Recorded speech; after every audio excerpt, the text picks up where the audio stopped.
Well, for the last session, we just had a legend, and now we're meeting with a legend in the making, Mr. Ravi Coltrane. And how old are you now, Ravi? I'm 46. I'll be 47 in a couple minutes. In a couple minutes? Well, is your birthday tomorrow? Figuratively speaking. Oh, you think this is going to age you? No. I always try to anticipate the next click in the journey. You know, when I was 47, it was 40. When I was 49, I kept thinking I was 50. So then when I became 50, I was like, wait a minute, I've already been here, you know? Been there. I did that from 29 to 30. Uh-huh. I did that from 39 to 40. You know, it gives your, it's like jumping into cold water, gives your body a little time to acclimate. To the next stage of life. That's right. So I'm 50. I'm turning 50 in just a couple seconds. Oh my God. I want to talk. Ravi just made his debut recording for Blue Note Records. It's called Spirit Fiction. Did it come out earlier in Europe? Oh, I was in New York. How did I keep it? Sometimes they do that. It comes out earlier in Europe, and then in the United States we end up getting the back. I can't believe it came out on time in the United States. I turned it in a week before it was going to be released. So it's a fantastic record, and it's so the disparity throughout it. You know, you're playing duo here, you're playing trio, you're playing sextet, all this stuff.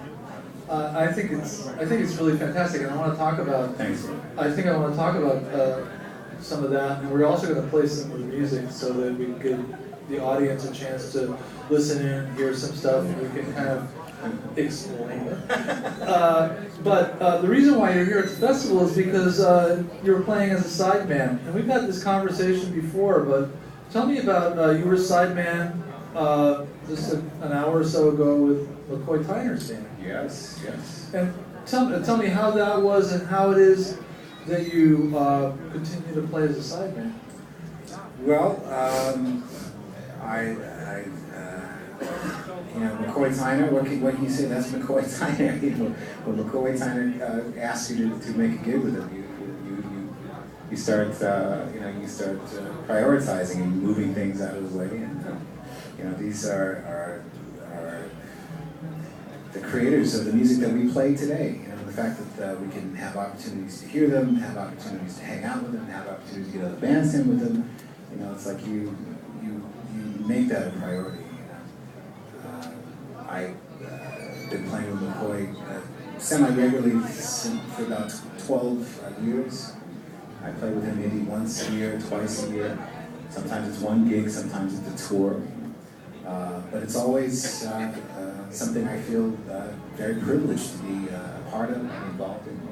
You get a lot out of it, you learn a lot out of it. And how does it evolve? Like over 12 years? Obviously McCoy's got, there's so much music in him. How does it relate to you, or how do you react to it, or how does it make you play? It can go a few different ways. Being a sideman for me, leading sidemans. You're a guest, you're a co-leader. It starts to not really mean that much after a while. I have as much fun as I can have as a leader, as a sideman. Ultimately, it's what's happening on the stage, who you're connecting with, whether you're leading them per se or you're a part of their group. I love being a sideman again because you have less things that you're responsible for. Leaders have to deal with a lot of things that can go outside of the realm of just playing your instrument and getting through the gig. Logistics and travel and business and all that kind of stuff. And if you can be a sideman with someone, again, who has achieved such a high level of musicianship and experience, It's always going to be a great benefit.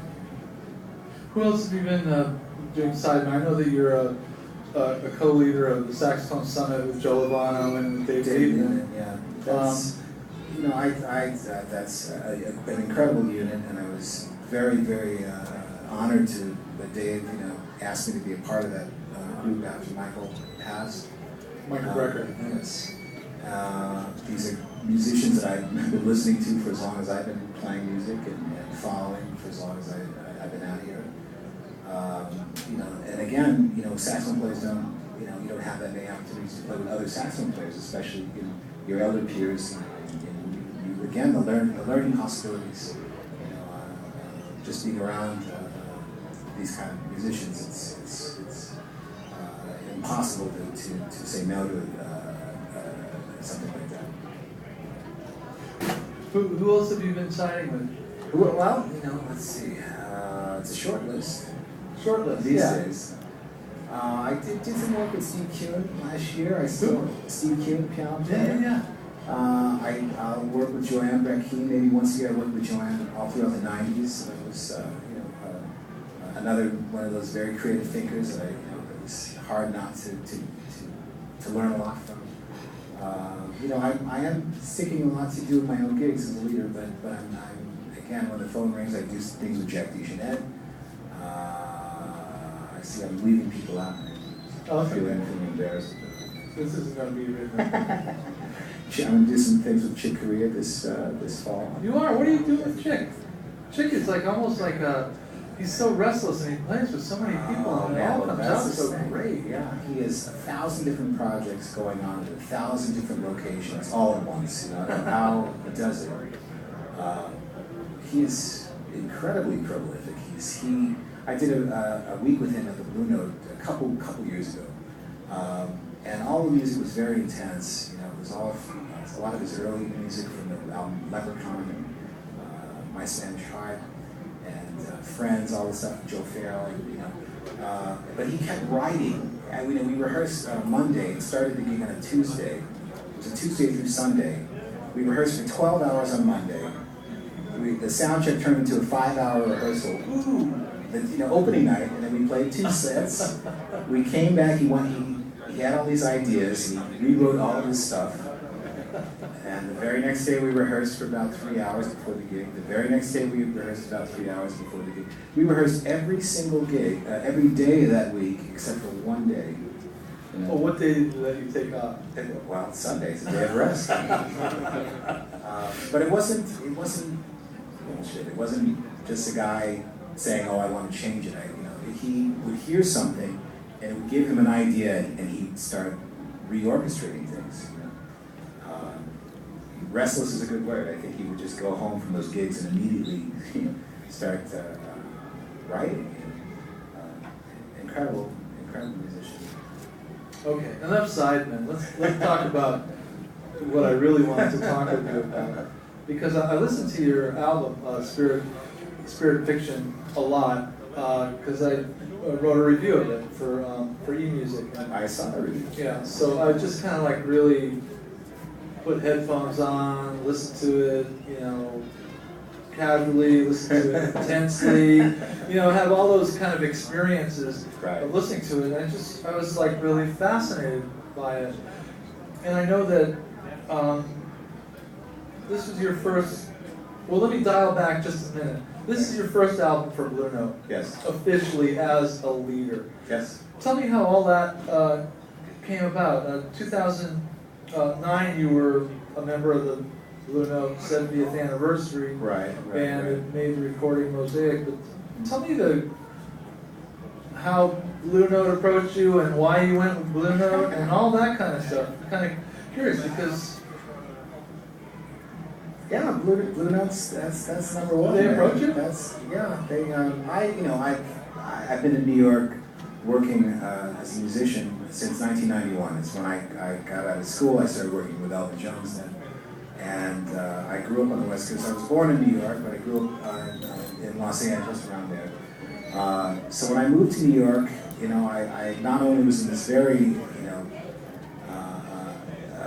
very energized environment. I was working with Elvin Jones, and it was my first professional gig. So I was constantly being exposed to things that were blowing my mind, and constantly exposed to meeting great legends in music, Ron Carter, Art Blakey, moving to New York in that time. I know that New York has always had those stages, but I got there in the early 90s.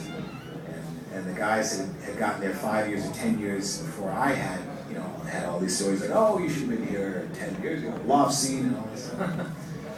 7th Avenue South, there was always, everyone had their sort of heyday, like right when they arrived. But when I arrived, I guess it's always relative, when your heyday exists. When I got there, Art Blakey was playing at Sweet Basil's, Tony Williams was playing at Village Vanguard, Freddie Hubbard and Joe Henderson were playing at Fat Tuesdays, and these are all like walking distance.